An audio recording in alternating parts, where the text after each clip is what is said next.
Bonjour tout le monde, salut Guillaume. Salut. Bienvenue sur cette chaîne YouTube, c'est la première fois que tu interviens. Oui, mais quel régal. Si vous connaissez pas Guillaume, Guillaume est un... youtubeur chez Nowtech, Guillaume Slash. Merci de le dire pour moi parce que je savais même pas qui tu étais. Aujourd'hui Guillaume, tu vas nous parler de Google, ou plutôt de ta non-utilisation de Google. Comment tu as réussi à te passer des services Google. Et Guillaume va répondre à toutes vos questions parce que vous en avez posé beaucoup Ouais, trop il m'a montré sur Instagram. Il m'a montré le Insta là, j'ai eu peur pour toi. C'est ça. Ouais. Allez, c'est parti.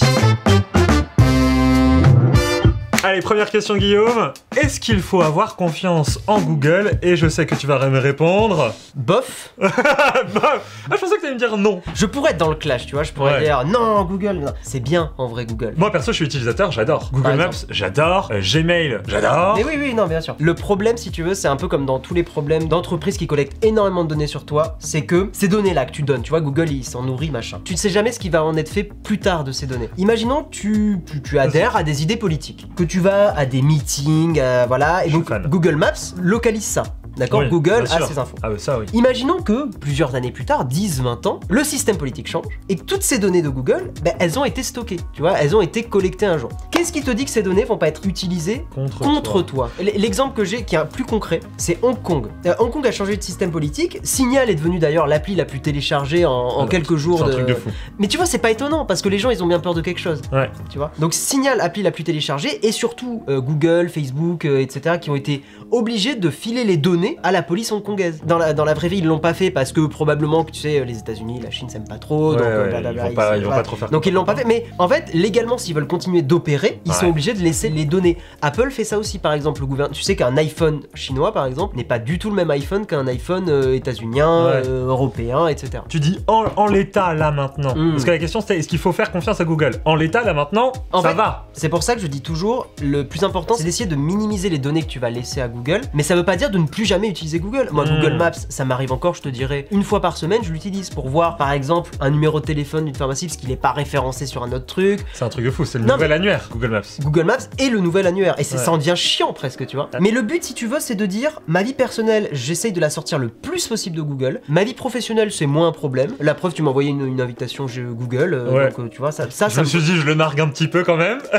J'ai pété un câble. Il m'a envoyé l'invitation, j'ai fait, ça dégoûte.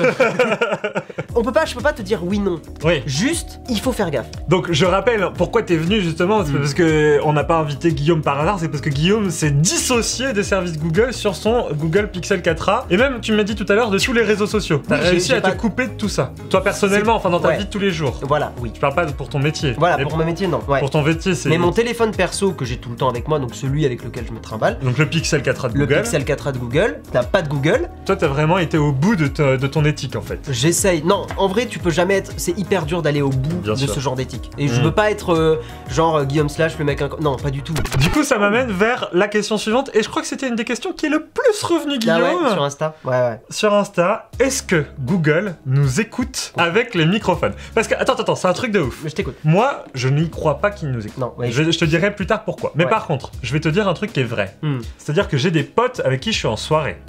Et qui ne travaillent pas dans le milieu de la tech et qui ne comprennent rien à tout ça. Ils vont dire le mot Scrabble. Demain matin, ils vont avoir des pubs de Scrabble, ils vont pas comprendre pourquoi. Et ils sont en mode, pourtant, je sais pas, j'ai pas forcément cherché Scrabble, mais par contre, ça se retrouve dans les publicités proposées par Facebook, par le site internet. Comment c'est possible qu'il y ait de telles coïncidences? Est-ce que déjà c'est possible qu'ils nous écoutent? Est-ce que les micros sont toujours ouverts? Est-ce que c'est Google qui nous écoute? La réponse, elle est hyper simple, c'est que ces réseaux, et donc Google aussi, ils analysent tellement ce que tu fais, qu'ils sont capables de prédire ton avenir. Un point immense. Donc en fait c'est des algorithmes, c'est pas qui nous écoutent. En fait, non, en fait, écouter ça demanderait trop de données collectées. En fait c'est hyper pas rentable. C'est beaucoup plus rentable de savoir sur quelle appli tu cliques, c'est plus rentable de savoir sur quoi tu scrolles, quel mail tu ouvres. C'est beaucoup plus rentable d'analyser tout ça. Par exemple aussi les gens qui sont connectés au même réseau Wi-Fi, des choses comme ça. Facebook, quand tu étais en soirée, faisait tout pour analyser quelle personne était avec toi en soirée et des fois te suggérer les amis sur Facebook. Et l'autre raison c'est que c'est aussi des coïncidences. C'est-à-dire que t'as tellement de pubs que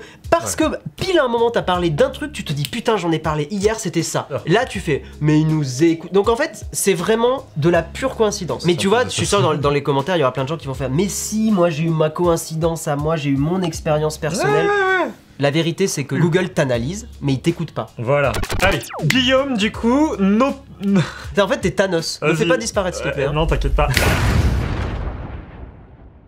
Guillaume, nos données sont-elles vraiment vendues? À qui? Et est-ce qu'ils ont le droit? Il y a un moment, va falloir m'expliquer. Ouais. Quand tu dis, il me récolte mes données, qu'est-ce que c'est mes données? Ça veut dire que moi, chez Google, j'ai un tiroir avec marqué Arnaud. Ouais. Et dedans, il y a mes endroits Google Maps, mes mails, les dernières publicités sur lesquelles j'ai cliqué, mes derniers achats à la Fnac. T'as ça, mais c'est pas ça qui est vendu. Ce qui est vendu, tu le sais, c'est ton profilage publicitaire. Donc oui, effectivement, tu vas avoir plein de données chez Google, mais Google va essayer de faire une espèce de gloubi-boulga, essayer d'en sortir un profilage. Genre, c'est-à-dire, il va faire un cluster de plusieurs personnes. Il va essayer de dire plutôt, au lieu de Arnaud et ton tiroir, il va faire homme de... je sais pas quel âge t'as. Écoute, j'ai 45 ans. Non, je rigole, 27 ans. Entre 25 et 30, il aime la tech, il aime... Putain, on dirait les intros de Fort Boyard.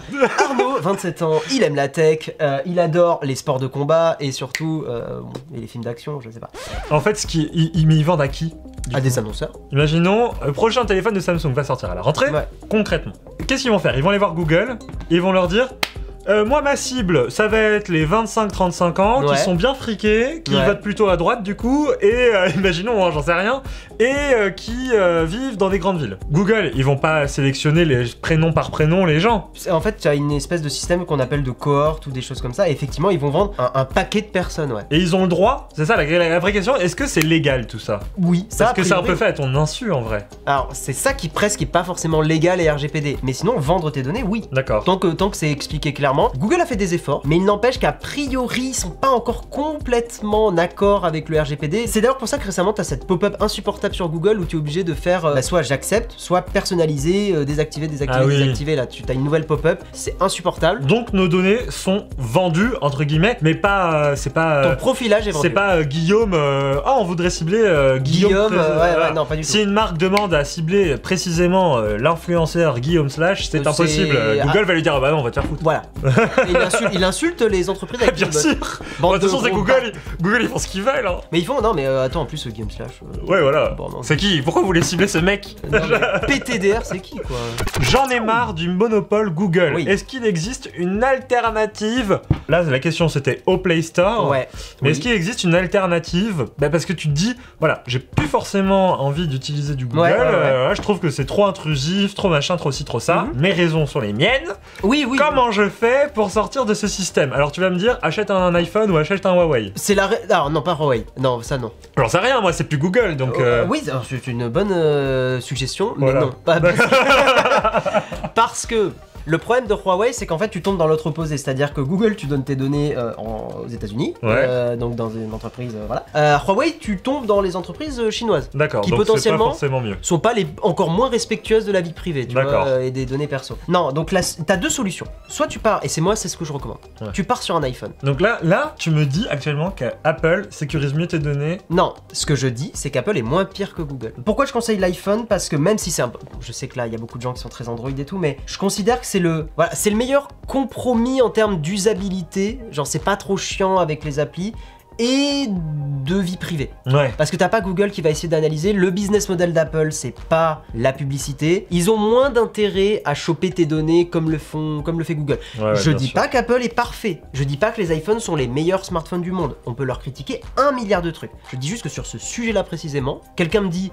La vie privée, ça me chafouine un peu, qu'est-ce que machin? Je te dis, prends un iPhone. C'est ce que je répondrais à quelqu'un qui me dit... C'est le plus simple d'accès. C'est vraiment, mais à des années-lumière le plus simple. La deuxième solution, en plus ça me fait marrer, c'est un petit tacle, c'est de prendre effectivement un Pixel. Donc un téléphone de Google. Un téléphone de Google. Alors pourquoi? Parce que Google en fait fait des téléphones qui sont hyper bidouillables au niveau du software. Google, comme c'est leur téléphone de développement aussi, en fait c'est hyper ouvert et tu as deux ROM, tu as GrapheneOS et CalyxOS. Voilà, tu me parles chinois. Un système alternatif. En gros, tu installes une version modifiée d'Android. Ah, et tu restes plus sous le même interface que tu connaissais d'avant. T'as exactement la même chose. C'est effectivement, c'est un Android classico quoi, ce que j'ai. D'accord. Voilà, si je vais dans les paramètres, je peux te montrer, c'est complètement... C'est les mêmes paramètres que ton Android. C'est juste qu'à la base, la structure même du truc, c'est plus la même. Donc c'est complètement de l'Android, mais juste tout ce qui est Google est enlevé. Et Google s'incruste bien dans Android, hein, donc c'est vraiment... En fait, ce que t'enlèves, c'est principalement les services Google Play. Tu les vois sur ton téléphone, les services Google Play, c'est eux qui vont te mettre à jour des applis, qui vont te machin et tout ça. Ça, c'est enlevé. D'accord. Et c'est ça qui va aussi analyser... Attends, mais Google Play, c'est l'endroit où tu télécharges toutes tes applications au monde. Justement, tu as une alternative. T'en parlais justement dans ta question. L'alternative, c'est une application qui s'appelle Aurora. Aurora Store. C'est un store qui en fait va te créer un faux compte Google. Comment tu vas télécharger Aurora Store si tu veux pas utiliser Play Store? Tu utilises F-Droid. Tu bidouilles ton téléphone. D'accord? Tu fais la manip où tu changes la ROM et tout ça. Tu vas avoir un Chromium, tu vas avoir un petit navigateur. D'accord? Tu vas sur le site d'F-Droid, tu télécharges l'APK de F-Droid que tu installes. Donc tu installes une application via le navigateur internet. Voilà, exactement. F-Droid, c'est le store avec que des apps open source. D'accord. Donc vous le connaissez sûrement pour la plupart. Et derrière, tu vas taper Aurora Store, qui est, comme c'est écrit, un client pour Google Play Store. Ça, tu l'installes, tu l'ouvres, et derrière, tu peux installer n'importe quelle application. Du Play Store gratuite. Ah, tout ce qui est payant, tu peux plus. De toute façon, ce qu'il faut bien comprendre, c'est que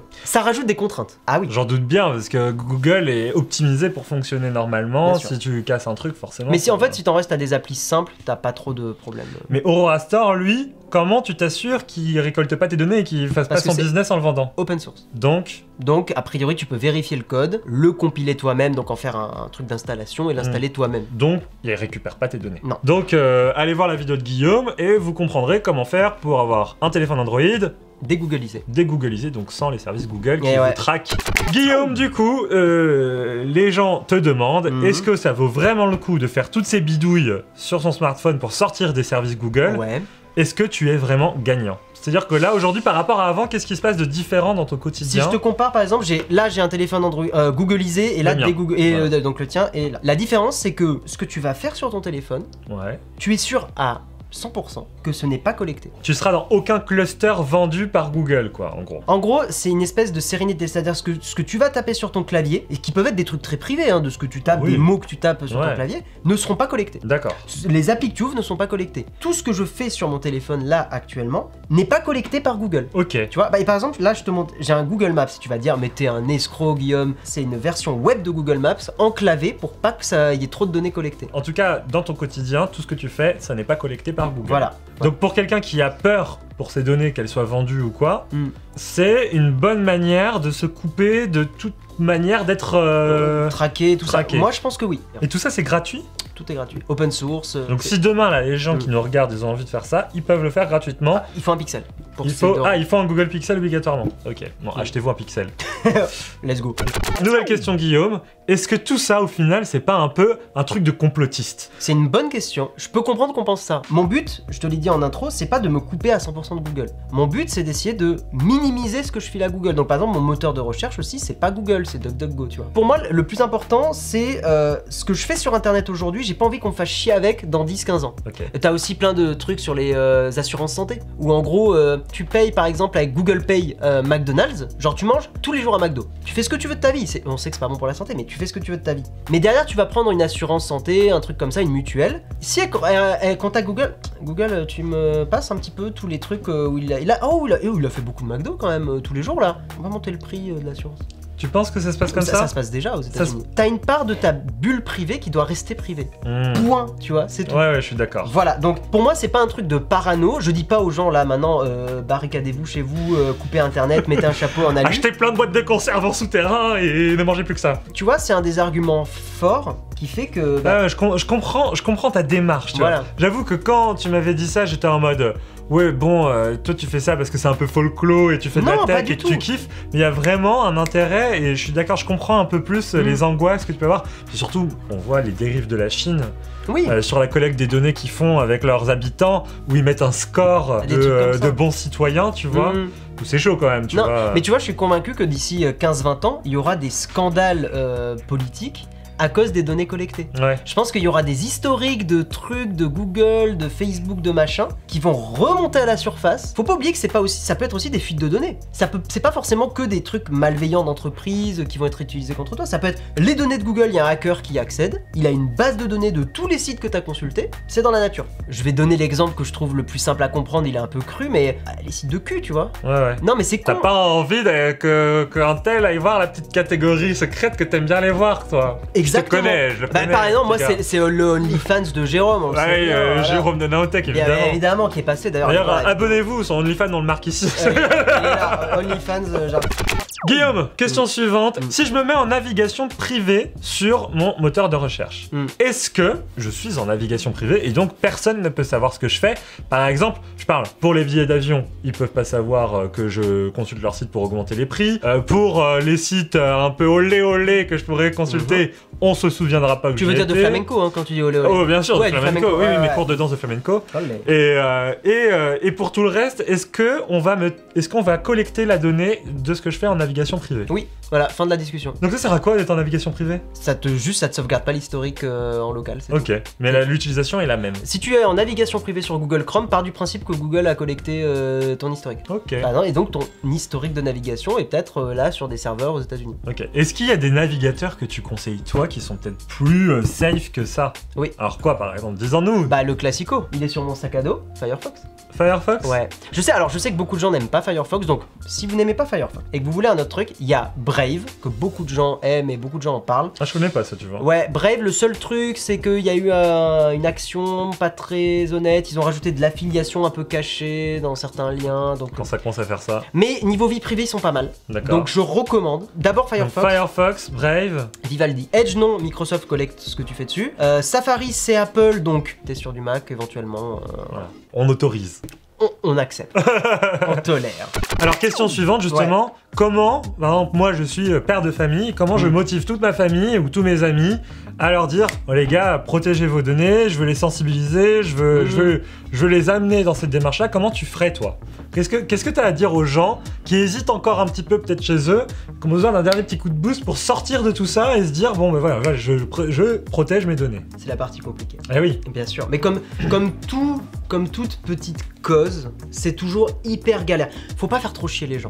Tu vois, bien sûr, genre chacun fait sa live, chacun a ses petits combats aussi. Hein. Ouais. J'imagine bien les gens qui ont fait tout ça, ils ont envie aussi que les autres le fassent, tu vois. Oui, c'est pour ça que tu viens en parler. Mais bien sûr. Le but, c'est pas forcément que tout le monde change autour de toi, etc. Ouais. Moi, ce que je dis toujours, c'est baby steps. Allez-y doucement. Allez-y petit pas par petit pas. Sortez pas Google de votre téléphone, changez pas la ROM du téléphone, mais par contre, au lieu d'utiliser Google Chrome, tu te mets un petit Firefox. Au lieu d'utiliser Gmail, t'ouvres un mail alternatif. T'as des trucs genre Proton Mail, c'est gratos, des choses comme ça, et tu commences à l'utiliser un peu. Pour moi, c'est plein de petites choses comme ça qui font que tu sors doucement. Ça, c'est vraiment des choses, honnêtement, 10 minutes montre en main, ça se fait. Maintenant, il y a d'autres choses qui sont plus galères.